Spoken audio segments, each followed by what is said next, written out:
예, 올해 들어 법안 처리를 위해 본회의가 열린 날 단 사흘 뿐이었습니다. 4월 이후 민생 법안은 단 한 건도 처리되지 못하고 있는 상황인데요. 여야가 하루빨리 6월 국회를 열어야 하는 중요한 이유이기도 합니다. 과연 국회 정상화는 언제쯤 가능할지 여당의 입장을 들어보는 시간 마련했습니다. 이인영 민주당 원내대표 모셨습니다. 어서 오십시오. 어서 오십시오. 네, 안녕하세요. 네, 반갑습니다. 저희 원내대표 선거 나가시기 전에 이제 출마 선언을 하신 다음에 저희 네. 뉴스 1번지라는 프로그램에 나오셔서 네. 당선이 되면 연합뉴스 TV에 다시 나오겠다 했는데 네.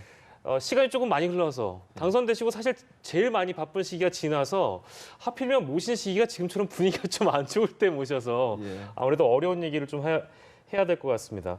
그냥 단도직입적으로 혹시 원내대표가 되시니까 어떻습니까? 글쎄요, 우선 예. 국회가 꽉 막혀 있는 상황에서 예. 원내대표가 되었기 때문에 국회 정상화를 위한 노력부터 해야 되는데요. 예.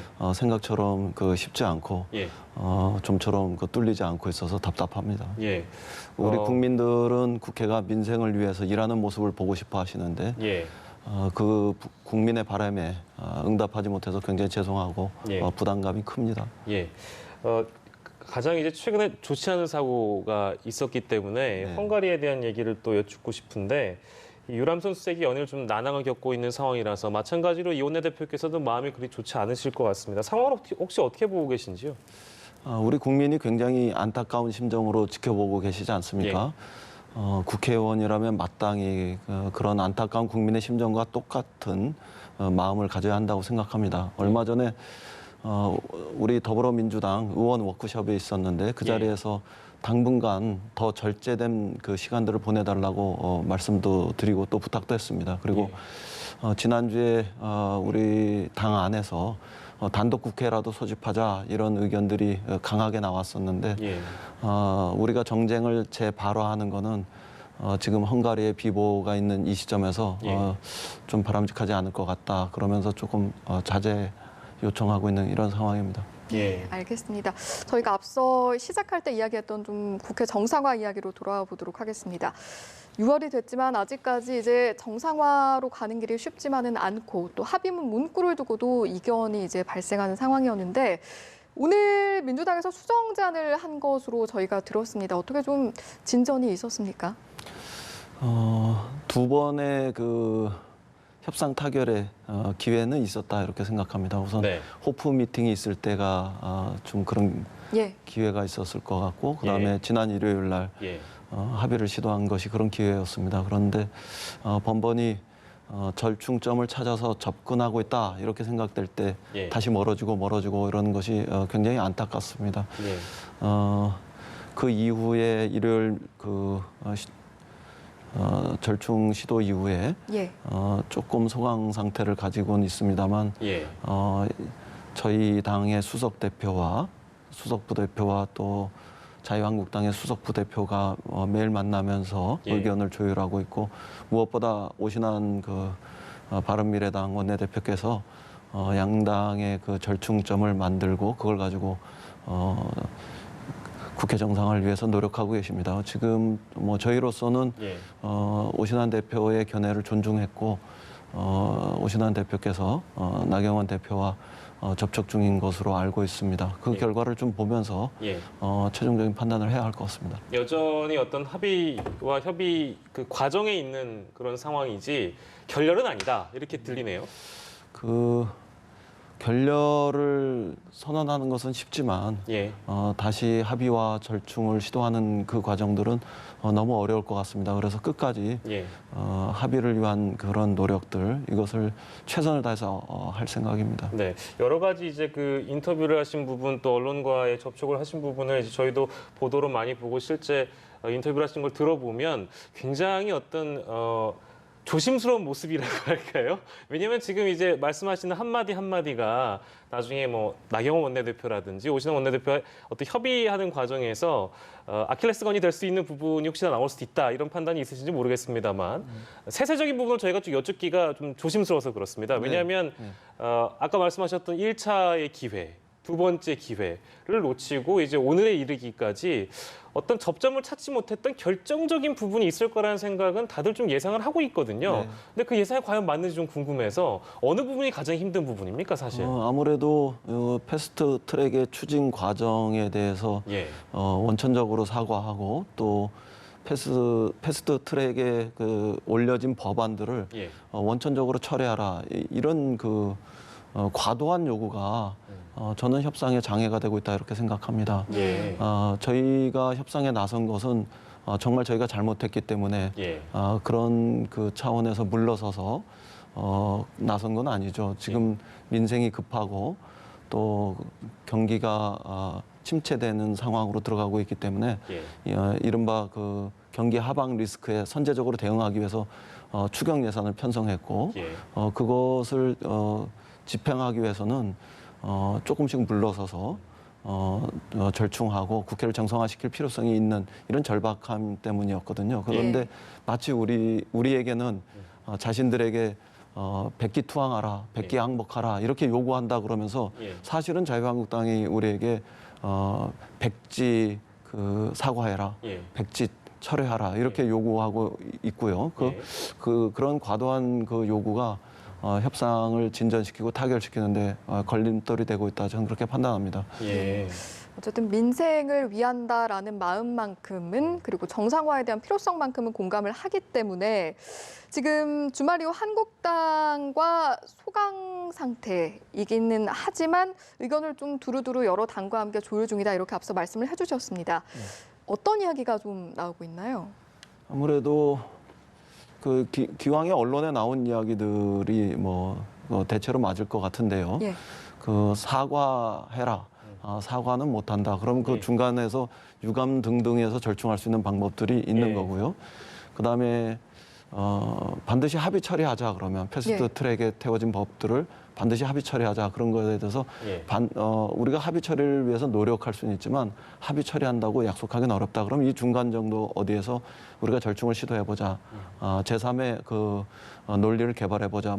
이런 이야기들을 우리가 좀 시도할 수 있었다고 생각합니다. 근데 그 부분들이 다시 원위치해서 반드시 합의 처리한다.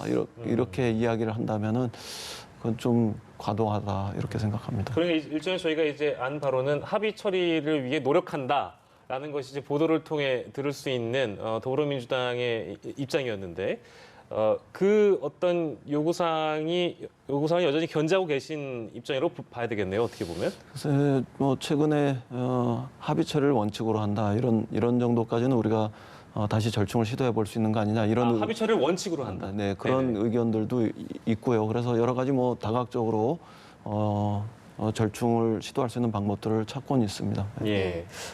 어떤 합의에 대한 노력과 여지가 있고 이런 상황이지만 그리고 국민들도 그걸 바라고 있지만 혹시라도 끝내 합의가 어려워졌다라는 상황을 저희가 가정해 봤을 때 그때는 좀 어떻게 대처하실 생각이십니까? 국회가 정상화되는 과정에서 3당이 원내교섭단체가 합의해서 국회가 정상화되는 것이 조금 시간이 걸리더라도 국민이 볼 때는 제일 좋은 모습이라고 생각하실 것 같아요. 그래서 그 노력을 포기할 수 있는 그런 상황은 아닌 것 같고요. 그럼에도 불구하고 언제까지 국회를 이렇게 공전시킬 것이냐 이런 국민들의 따가운 질책이 있기 때문에 여당으로서 집권당으로서 책임 있게 임해야 하는 이런 요구도 있습니다. 결국 국민의 인내심이 언제까지 기다려 주실 것인가 그리고 시급한 민생과 추경 처리 등을 위한 이런 국회 활동이 마지노선이 언제인가 이런 걸 놓고 제가 고민하고 있습니다.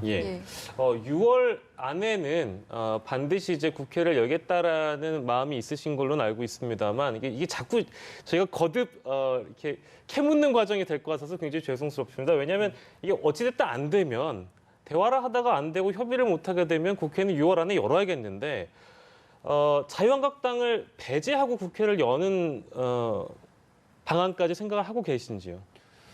그 6월 안에 국회를 열어야 한다는 것은 국회법의 정신이기도 하고요. 예. 2월, 4월, 6월에 임시회의를 열기로 되어 있으니까요. 예. 그 정신을 저희는 지키려고 합니다. 그리고 또 국민들께서도 마땅히 그렇게 하는 것이 옳다 예. 이렇게 그 생각하고 계십니다. 사실 국회 파행 사태가 장기화되면서 저희들이 여론조사를 통해서 확인하는 바로는 예. 45%에서 52% 가까운 국민들이 자유한국당의 책임이 크다. 그리고 21%, 22% 안팎의 여론이 민주당의 책임이 크다 이렇게 이야기를 하고 계십니다. 예. 그런 면에서 자유한국당도 이 상황을 너무 아전인수하지 말고 예. 본인들의 국회 파행에 대한 어떤 책임 또 과도한 요구가 걸림돌이 되고 있는 이런 점들을 좀 심사숙고했으면 좋겠습니다. 네, 그러니까 끝까지 이제 여지를 좀 두고 기다림을 갖고 끝까지 합의를 위한 노력을 나는 놓지 않겠다라는 말씀을 들리는데요. 이거 사실 마지노선을 제가 여쭤봐도, 그러니까 단독 국회를 혹여나 결정을 해야 된다면 그 마지노선이 혹시 6월 언제까지인지 여쭤봐도 말씀 안 하실 것 같습니다. 오늘은 예, 언제 우리는 단독 국회를 소집한다 예. 이런 말씀을 드리지는 않고 가겠습니다. 다만 예, 그것은 우리가 선택해야 할 최후의 수단이고 예. 그 이전에 최선을 다해서 정치권 전반이 합의하면서 예. 국회를 열고 그래서 국민들이 늦었지만 다행스럽다 이런 결과를 만들 수 있도록 노력해야 한다 이렇게 생각하고 있습니다. 예. 저희가 요즘 국회 분위기를 보면 막말 논란이 많이 나와서 이 부분을 저희가 짚어봐야 될 것 같은데요. 한국당의 정용기 정책위의장의 막말도 있었고요. 민경욱 대변인의 막말도 있었고 황교안 대표가 사실 유감이다 사과하고 넘어가려고 하는 그 당일에 또 민경욱 대변인의 한성규 사무총장의 막말도 있었고요. 글쎄요, 이 막말 논란의 원인은 뭐라고 진단하고 계십니까?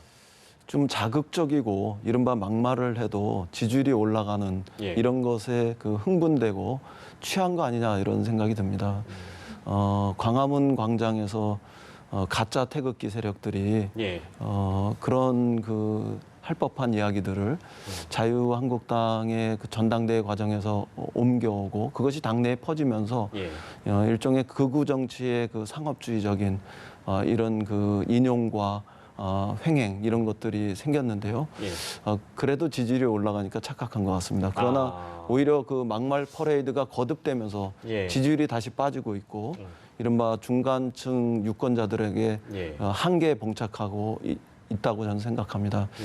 이 점에 대해서 자유한국당이 심각하게 받아들이고 예. 합리적인 보수 정치의 길로 유턴해야 한다 그렇게 말씀드리겠습니다. 예. 우상호 의원이 이런 얘기를 했네요. 세월호 국면 때 복수십니다. 이건 어떻게 생각하십니까? 글쎄요, 저는 예. 어떤 취지로 했는지는 잘 모르겠습니다만 예.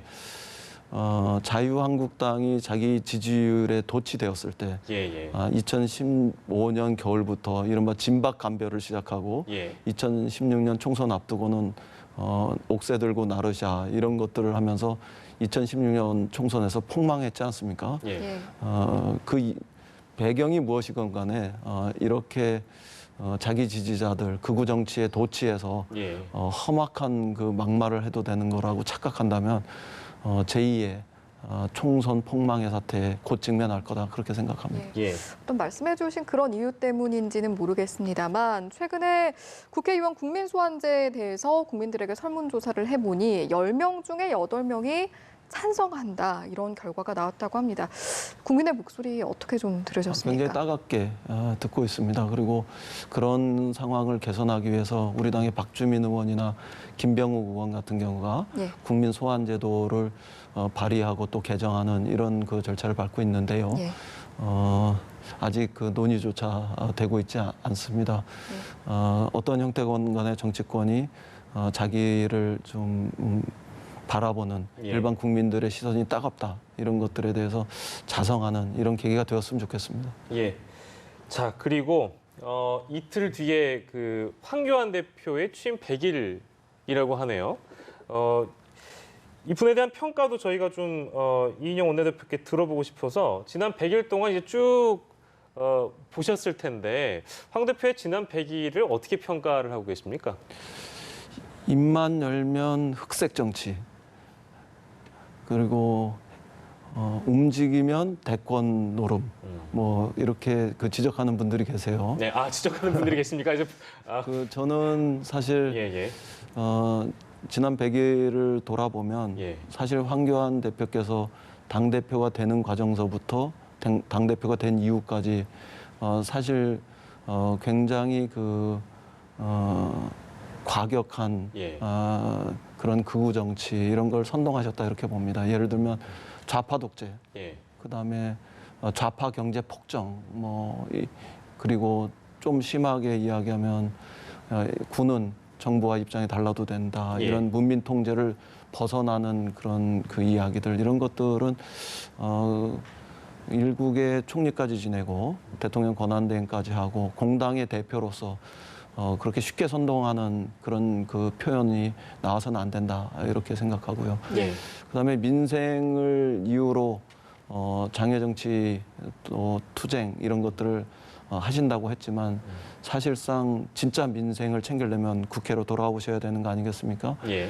그런 국회가 정상화돼야 민생도 정상화되는 건데 예. 여기에 이른바 국회 정상화의 과도한 요구 조건을 내걸어서 황교안 가이드라인으로 인해서 국회가 정상화되지 못하고 협상이 진척되지 못하는 예. 이 상황을 방치하는 것은 자기 모순이다 이렇게 예. 생각합니다. 그 시기도 좀 이르고 물론 이제 우리가 여론조사를 하면 대상을 누구로 두고 또 그 대상 안에 누구를 포함시키는 여러 가지의 성격에 따라서 여론조사 결과 물론 다릅니다만 최근에 나온 여러 여론조사 결과를 보면 황교안 대표가 이제 대권 주자 1위를 달리고 있는 그 상황은 혹시 어떻게 판단하시는지 궁금하네요. 비교적 자유한국당의 후보는 한두 명으로 제한돼 있고요. 우리 더불어민주당의 네네네. 후보는 여러 명으로 나눠져 있죠. 예. 그런 과정에서 착시다 이렇게 예. 말씀드리겠고요. 정확한 그 여론조사 결과도 나오죠. 1대1로 예. 우리 당의 후보와 황교안 대표 간의 여론조사를 해보면 예. 우리 당의 후보가 대체로 10% 이상 우세한 걸로 나타나고 있죠. 예. 그런데 한 가지만 더 말씀드리면 예. 그런 그 지지율의 착시 현상에 빠져서 예. 지금 이 추세로 계속 극우 정치하시고 민생을 외면하고 국회 정상화에 장애를 조성하신다면 예. 내년 총선 때 황교안 대표의 운명은 조기 하차로 예. 결론 날 것이다 이렇게 말씀드립니다. 알겠습니다. 황 대표 이야기를 조금만 더 해보면 이런 말씀을 하셨습니다. 정용기 정책위 의장의 발언은 국가보안법상 어떻게 되는가? 미스터 국보법답게 답변을 좀 요청을 한다 이런 말씀을 하셨습니다. 어떤 배경에서 하신 말씀인지 저는 여쭤보고 국가보안법을 반대하는 사람이기 때문에 그 국가보안법으로 처벌해라 마라 이런 취지로 한 얘기는 아닙니다. 다만 예. 지난 시절 공안검사로서 예. 베테랑이라고 자부하고 있고 예. 그 미스터 국가보안법이라는 것들이 굉장히 자랑스러운 닉네임으로 생각하는 분이기 때문에 예. 정용기 정책위 의장의 발언은 국가보안법을 위반한 겁니까?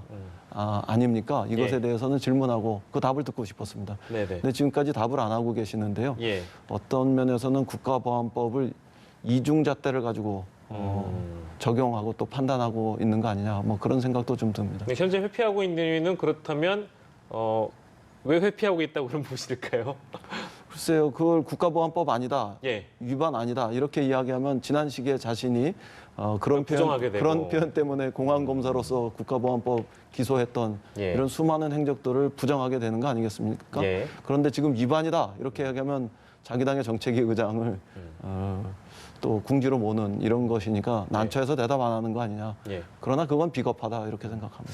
국민들이 보기에는 저희가 이제 앞서서 이 이야기를 짚어보고 또 황 대표에 대한 부분도 짚어봤습니다만 사실 이 얘기가 나오게 된 것은 앞에서 저희가 지적했던 대로 이제 막말에 대한 부분, 국회에서 들려오는 여러 가지 막말에 대한 부분인데 이인영 원내대표께서 지금 떠올리시는 이거 다시 여쭙기도 좀 죄송한 일입니다만 지금 당장 떠오르는 가장 뼈아픈 최근 들어서 가장 뼈아팠던 막말은 어떤 게 혹시 있습니까? 이걸 기억에 남는다고 해야 될지 아니면 뼈아프다고 해야 될지 아니면 기분이 나빴다고 해야 될지 모르겠네요.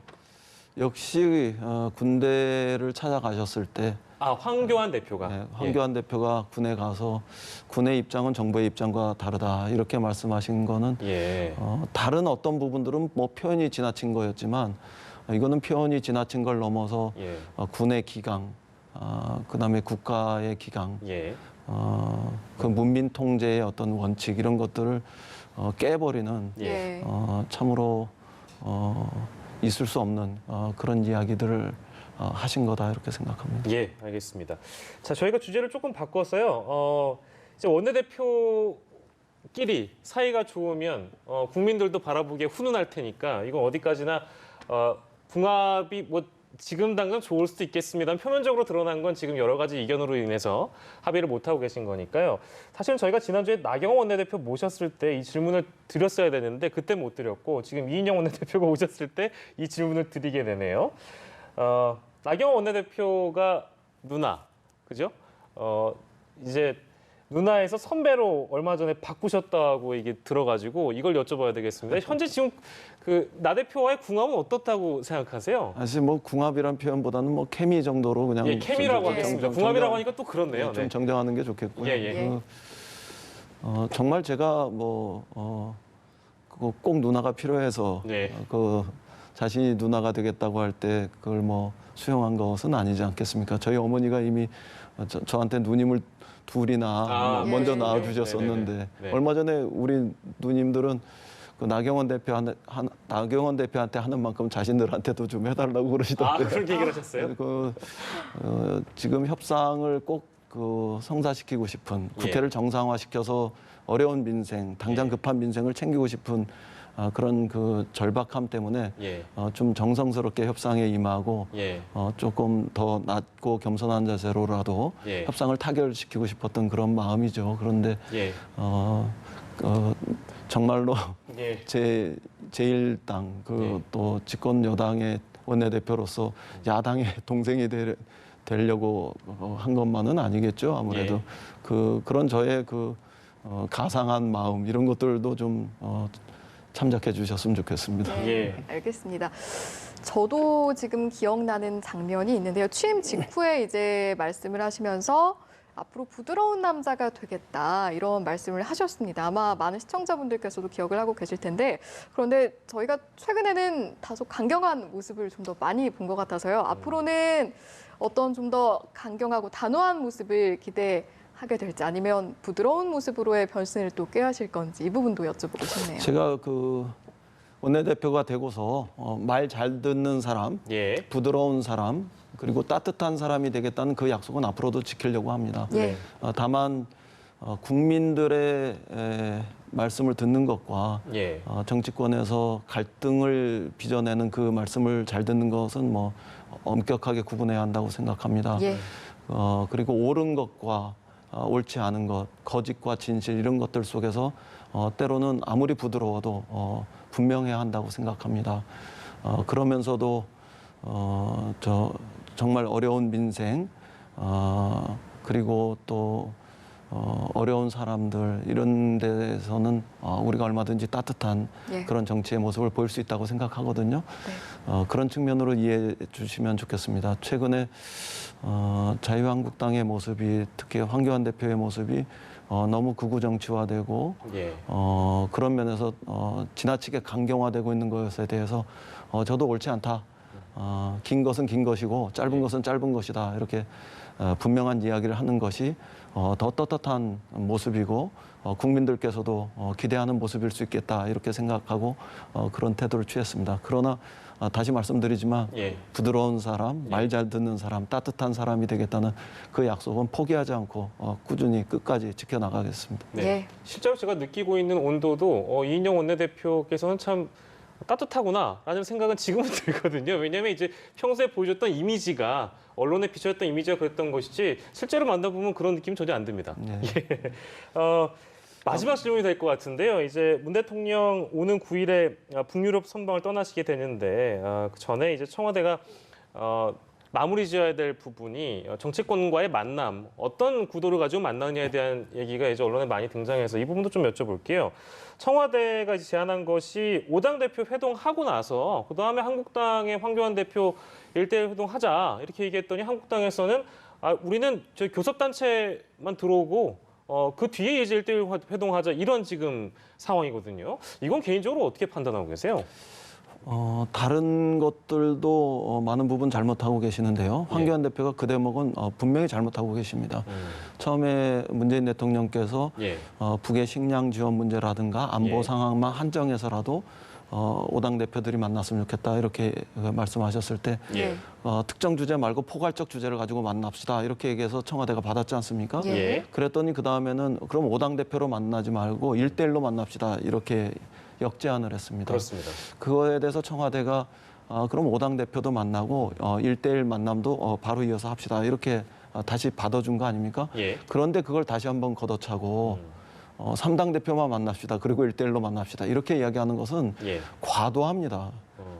그거는 대통령한테 무례한 거고 결국은 그 대통령을 선출한 국민들한테 매우 무례한 행위입니다. 예. 그렇게 3번씩이나 자기 고집대로 예. 자기 그 마음대로 예. 대통령과의 만남을 그렇게 좌지우지하는 이런 경우는 없었고 예. 또 있어서도 안 되는 그런 그 예법이다 이렇게 생각합니다.